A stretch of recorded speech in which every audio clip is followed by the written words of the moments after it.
Good morning, good afternoon, or good evening, depending on where you are in the world. This is Augie of the Blago Blabber Podcast. I'd like to welcome everyone to yet another segment. Thank you guys for tuning in. It is February 6th, 2021. This is another episode of This Week in Sports. So as I said last week, I'm going to try to do this once a week, depending on how many listens it gets and stuff like that. I'm going to try to do it once a week, and probably a Saturday would make the most sense, where I talk about, I guess, the biggest happenings in the sports world in the previous week, or in that week, I should say. And, you know, we kind of start off here with a blockbuster in the NFL with Matthew Stafford going to the Rams and Jared Goff going to the Lions for a bunch of draft picks. So this is kind of the Rams putting all their chips in the middle of the table and hoping for the best. Rams don't have a draft pick until 2024, first round.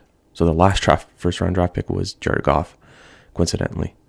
That was 2017. So that's a long time to go without a draft pick. That's 7 years. So a little bit of numbers here. Stafford's defense has allowed 31.7 points per game in his 3 playoff games. He's the QB with the most touchdowns thrown in the regular season without a playoff win. Rams moved right away to the sixth best Super Bowl odds for next season. Matthew Stafford's had a top 10 defense once with the Detroit Lions. The only thing kind of here that is maybe a little bit worrisome from both sides is both guys are kind of becoming injury prone. Stafford has had a few injuries over the years. Goff's been kind of injury riddled the last 2, so to say, and he got hurt this year in the playoffs as well. So it's something to kind of just keep an eye on going forward. I mean, the health of both guys, obviously, big investment for both teams. God forbid either of the guys get injured, will the trade pay off and going forward. So also with the Rams, he's going to have a better run game. So the Lions averaged 93.7 yards per game, which was third last, and the Rams were at 126 per game, which was 10th best. So obviously if Stafford isn't having the best day throwing the ball, he's going to have at least a run game that he can kind of depend on, which he hasn't had in Detroit throughout the years. I think it's something like he's had 1,200 yard rushing games in 12 years, which is like one a year. That's insane. If you think about it, that's insane. And obviously with the Rams defense, I mean, we're assuming that their defense is going to be, if it's at worst, top 10 in the league next year. He's going to have a great defense. So that's another thing to watch out for. And another thing is Stafford wanted to go to Rams. And it's kind of like Detroit did him well. Like it was kind of sending off like, we'll trade you where you want to go.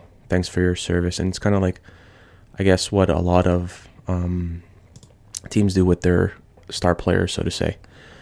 And I think that's a really good gesture because they could have traded him somewhere else. I don't think Stafford had a trade clause. I'm not 100% sure. But I mean, they could have traded him anywhere, really. And he obviously is good friends with Clayton Kershaw, and they played together in high school. So, you're kind of reunited with your friend, and it's, some guys just feel better when they're around close friends and stuff like that. So, I don't blame him for wanting to go there. And Sean McVay, it looks like, he trusted him and he trusts in Sean McVay. So, hopefully it's good for both of them going forward. So now that the Lions have a quarterback, they have no wide receivers.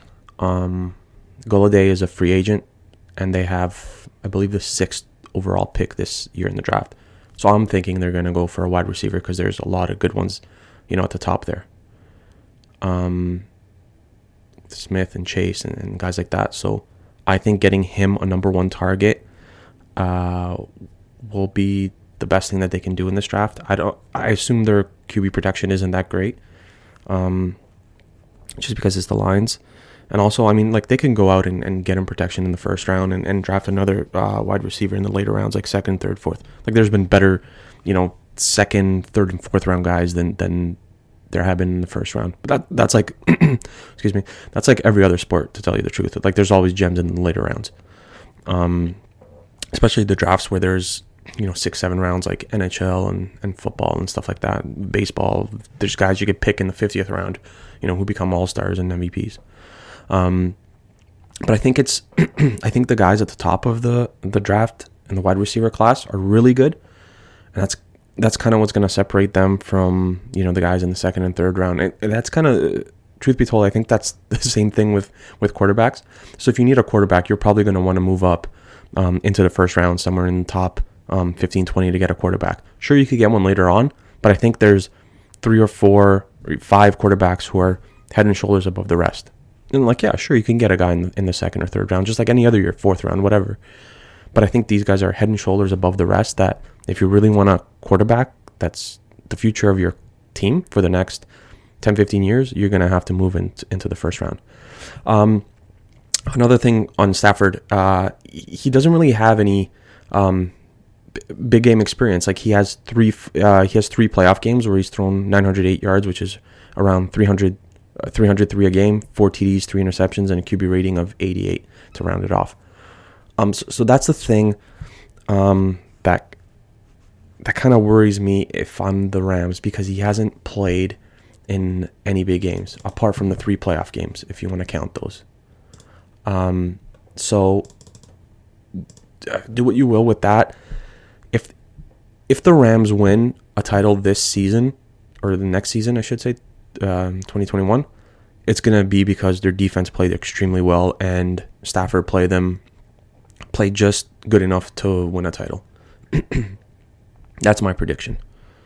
For all I know, he could come out and ball out it, but that's just what I think is going to happen. I think the stage is going to be too big for him in his first year, and then you're already going to have an idea of what you're going to get in your second year. Remember, this is pretty much a 2-year plan, because he has 2 years on his contract, and I assume that they're not going to re-sign him after. I'm just assuming that they're not going to re-sign him after that.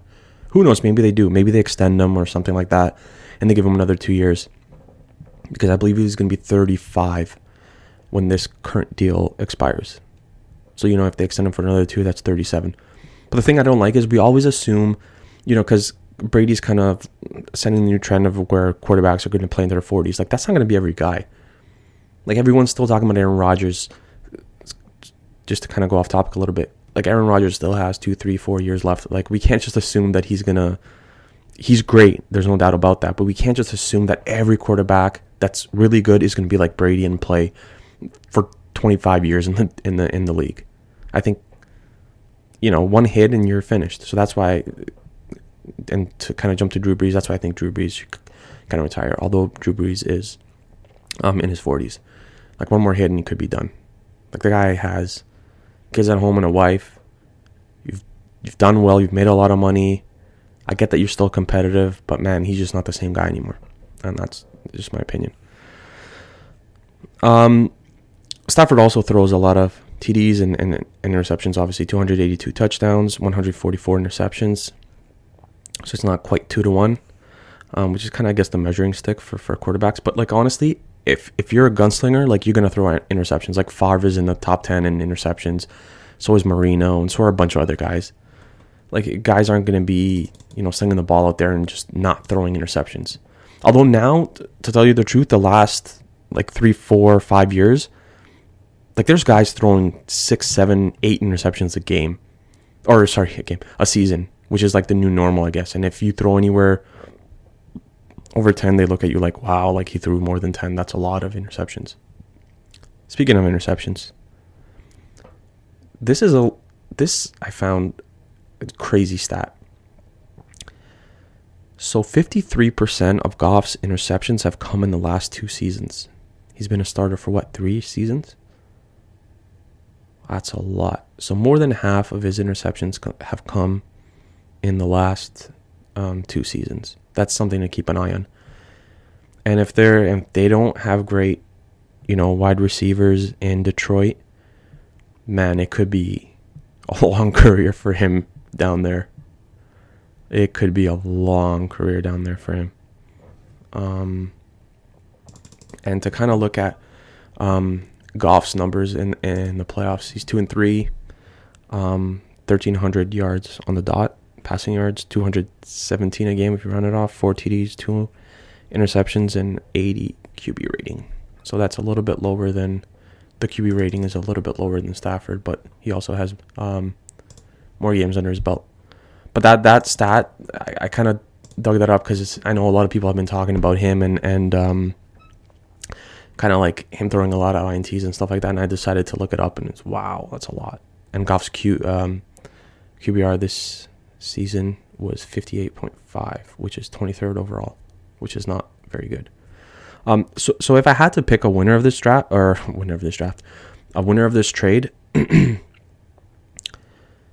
I would honestly take the Detroit Lions. Like, I get that they don't have wide receivers, but Goff is younger and they got picks. And I understand that, Goff's contract is pretty big, but you got a younger QB. You got a QB who's not that bad. Like, when people say he's terrible, he's not terrible. And I get that his defense carried him to a Super Bowl, and like his offense only scored 3 points in that Super Bowl. But sometimes people like to pin it on the fact that he was still young, learning the ropes and stuff like that.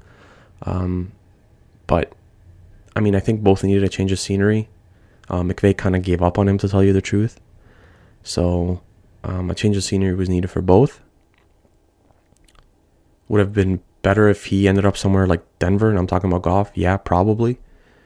But, that's the hand that he's been dealt, and he's kind of got to play for now and see what happens. But they got to go out and obviously get receivers, whether that's 2 or 3 in the draft, because I don't know if Detroit is a market where a lot of guys want to play.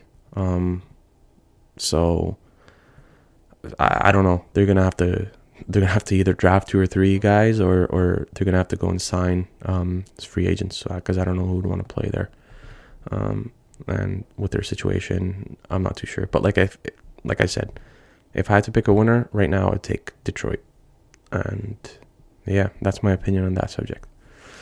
Okay, next topic: the LeBron incident in Atlanta. So LeBron got into it with a fan. Like a shouting match, profanities, all this, that. And the fan's wife jumps in. She starts giving LeBron the business. Obviously it's recorded because everything has to be recorded nowadays. And she gets kicked out. And I think her husband, I'm not sure if her husband got kicked out or not, but I know she got kicked out. Then she goes on a rant on Instagram how much she hates LeBron, and she was just sticking up for her husband, and all that's good and well. And then obviously she apologized about for the incident a few days later. So I can imagine how many like death threats and stuff she got. For sure, like it's LeBron James. So my question is that I was kind of sitting today and thinking about this. Would this incident have been a big deal if it was someone other than LeBron James? So there's kind of 2 ways that I looked at. Would it? And the first way is just exactly what I asked right now. Would it be a big deal if it was someone other than LeBron? If it was Kevin Knox, no disrespect to Kevin Knox, he's not quite LeBron James. Like, would we be talking about it? Yeah, we would, and we'd laugh for a little bit and stuff like that, and we wouldn't care about it. And to be fair, this incident, it was big news for like a day and a half or maybe 2, because she apologized, and then later people talked about it as well. Second thing is, would it be a big deal if it was someone like Kevin Knox and it was like the regular season where there was fans and everything and there was no pandemic and stuff like that? So I don't think so. I think this is something that, she would have got kicked out for, and we would have forgot about it. And it wouldn't have made news, or, they would have spoke about it for 10 seconds and just kind of moved on to the next topic. And another way of looking at it, would it be a big deal if it was LeBron with fans in the building and stuff like that? I think it would, because again, it's LeBron. Like, I think if it was any high profile basketball player, but I use LeBron just because he's still the best. If it was KD, would it be a big deal? Maybe. But since it was LeBron, it's kind of a big deal, and it's like the first trash talking incident we've had in a while. There were some in the bubble with families there and stuff like that. But I think because it was LeBron, and LeBron said, he missed that kind of stuff with, no fans there, and he kind of needs it to, for people to get under his skin, for him to show out. And he did that, I think it was against Cleveland, when he dropped 23, 24 in the fourth. And he just needs people like that to get under his skin. I mean, soon if fans are get kicked out of some arenas, he just get his teammates to get under his skin. Get Jared Dudley to say something to him, because Jared apparently is really good at that. So yeah, I think it was interesting, I guess, because it's, I don't know, courtside Karen or whatever, and it looks like she was intoxicated, and obviously she's going to come out and apologize. I mean, she didn't have to, but she definitely received some kind of death threats or something. People blackmailing her maybe and stuff like that. So it's interesting that she did that, but it's also like a publicity stunt. Like, for sure she gained followers on Instagram, and I haven't looked this up, so I don't really know. But I did check out her page just to see who she was. I thought maybe she was like a public figure, but she goes to a lot of Atlanta games, and she's taking pictures with 2 Chainz and like the people or the celebrities who go to a lot of Atlanta games. And there was one interesting post actually where it was like her husband from years past, where he was posting on his Instagram, since they're courtside, obviously, they have courtside tickets. Past years where he's, where LeBron's getting to check in, and obviously they're kind of right next to the bench, and LeBron's getting ready to check in. It's like a picture of the gentleman. I think his name is Carlos or something like that, and it's Carlos standing literally almost next to LeBron because he's so close to the check-in table. And the captions are like something like, he's a great player, but I hate this guy, or something. And there's a few posts like that. So this has probably been going on for a while, and people obviously love the clout as well. At this point, we live in a generation where, like I said, everything has to be on tape, everything has to be uploaded to social media. And you gain your followers, and you're popular, you get your 15 minutes of fame, and I guess the next day you still wake up and you gotta go to work. So yeah, that's about all I'm gonna say about that. But it was just a funny incident. It was funny, and it was kind of refreshing. Like, we haven't seen that in a while. Again, like I said, I know it happened in the bubble last year, and it happened with LeBron this year. So I wonder how many times it's gonna happen actually throughout the season now, that it kind of keeps happening to LeBron, and in arenas where there are fans courtside. I wonder if it's going to keep happening, not on a night-to-night basis, but if it'll happen to LeBron again. Obviously, I highly doubt it's going to happen in LA, because that's his his home court. But like when he goes to other cities, that's something to keep an eye on if you like that type of stuff. The third incident, or the third news of the week, I guess, if you want to say.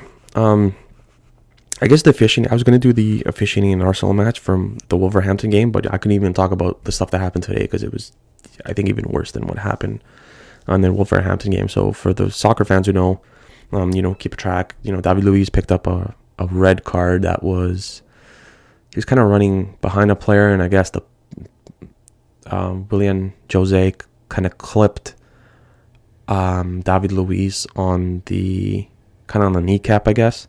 Although it's still inconclusive, like I didn't really see the clip, but kind of clipped him on the kneecap there, and PK and a red card, and people in the studio are saying, well, he should have just gone up to and pretty much grabbed him with both shoulders and dragged him down, and it would have been a yellow and a PK, not a red and a PK. So and that had Arsenal fans on Twitter fuming, and it had, all of a sudden, everyone knew the rules to soccer, and everyone was a FIFA representative and stuff like that. So was I mad? Yeah, I was mad, because it changed the game, and a lot of fans are pointing out that it was already the 2 added minutes in the first half had already been played, and the referee should have blown the whistle to signal halftime. Honestly, that I didn't even mind, because that happens all the time. Like, referee allows you to play. Sometimes he blows it quicker, sometimes he blows it a little bit later. So I mean, it happens. That's not the issue. But you can't tune out of the game in like the most critical part. Like, you never want to concede prior to halftime. You love scoring prior to halftime, but conceding is one of the worst things that can happen to you as a team. So they ended up losing, and today, holy cow, Aston Villa, it was again the same thing. Saka looked like he was getting away from Aston Villa defender, and he ends up bringing him down. And if he didn't bring him down, Saka would have probably gone one-on-one with the goalie. And when you go one-on-one with the goalie, anything can happen. I'm not saying he would have scored, but anything can happen. For all I know, he could have missed the entire net. But the fact that he denied him of a one-on-one with the goalkeeper it's crazy that he only received a yellow. And the craziest part is he got the yellow and he kept on playing rough the entire match. And he kept on complaining about every call. And it felt like everyone on Aston Villa was taking turns playing rough with Saka, like fouling him hard and stuff like that. And then the Lacazette incident, where Martinez literally drags him down in the penalty box, and the referee gives Aston Villa a free kick when Lacazette literally did nothing. And I said this in like my Arsenal podcast that I did today. Like, goalkeepers get so much protection, it is crazy. Like, there's plays that are blown dead before, maybe not before corners are taken, but as soon as the corner's taken. Like, just blown dead right away. And it's a foul on the offensive player because he was in the 6-yard box of the goalie, not doing anything. Like, there's so much protection for goalkeepers. It is crazy. Crazy. And I don't mind, like, it's a PK, okay, but let's just say it wasn't. You can't give, let's say it was a soft call, like Lacazette went down. You can't give a free kick to the goalkeeper when Lacazette did nothing. Then you might as well just give it as a goal kick, scratch that. You can't give a free kick because Lacazette did something to goalie when he didn't do anything. Just let it be a goal kick then. Because now it just looks stupid. Because he literally did nothing. And this is where, VAR has to step in. And again, they didn't. The rules are kind of all over the place. Like, I don't think the rules are very clear. So, I mean, I don't understand what VAR is there for. The technology itself is really good. It's just the way that officials interpret it is not very good. And England is like, the English Premier League is probably the best league in the world. It's not probably, it is. With the amount of money that's spent, the players that play there and stuff like that. And they have the worst officials in all of Europe. So I hate to use Serbian officials as an example because some of them are really bad. But for example, so Serbia goes on a kind of 2-month break in the wintertime. I believe 2 or 3 officials got sent down into the second tier because the marks that they received in the matches that they officiated were too low. So they send them down to tier 2, which is like first league in translation. So I don't want to say they don't mess around because there's a lot of bad officials in Serbia as well. But they're willing to send down officials if the marks that they receive in the matches that they officiate aren't that good. And I think that's something that England, and I'm sure they have some kind of policy where they can do that, although they never do. I think actually someone got sent down 2-3 years ago, if I'm not mistaken, to the championship. I could be wrong.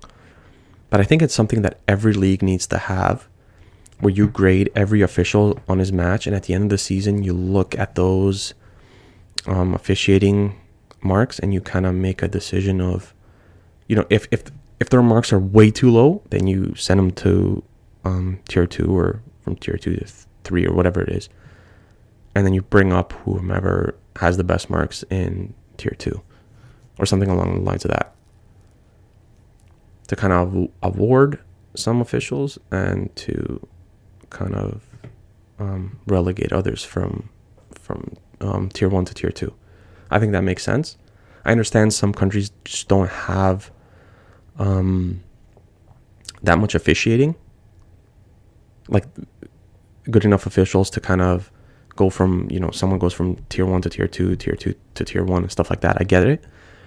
But if they can, like if any country can do that, they should, because man, it's crazy. Like, and it's not only Arsenal, like there's a lot of bad calls. And that's throughout Europe. And like when VAR came into play, I think a lot of us thought, okay, this is going to solve a lot of problems. But we never looked at it like this could cause even more.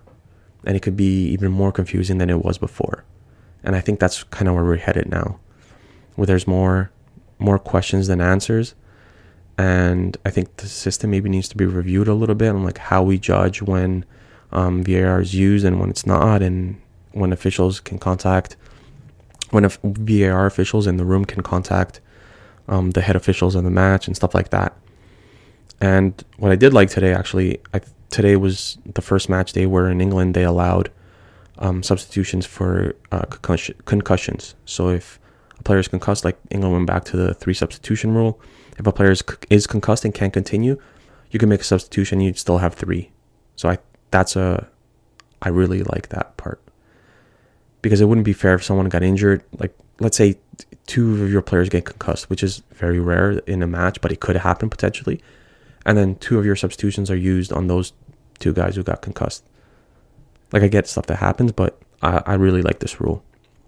And I'm not sure if it's all over Europe, like the Big 5 or whatever, or if it's just England.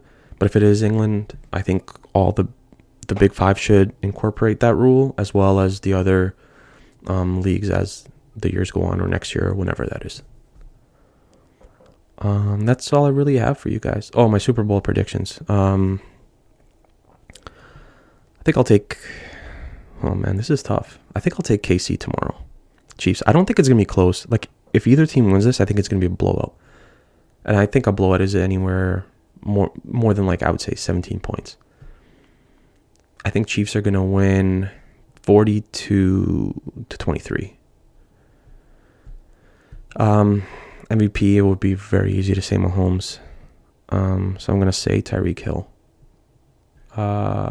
Combined, I would say less than 20 rushing attempts. Each guy will throw at least 35 times. I don't know if 35 is a lot. I don't know the stats, but I'm just going to say 35. Tom Brady will throw 2 interceptions. Mahomes will throw 1. I already said MVP, Hill. Color of Gatorade, red. Coin toss, I'm going to go with heads. I think that's about it. Yeah, those are my predictions. Yeah, that's it for this week's episode, ladies and gentlemen. This was This Week in Sports. I hope to see or hear you guys again next week. Take care, guys, and enjoy the Super Bowl.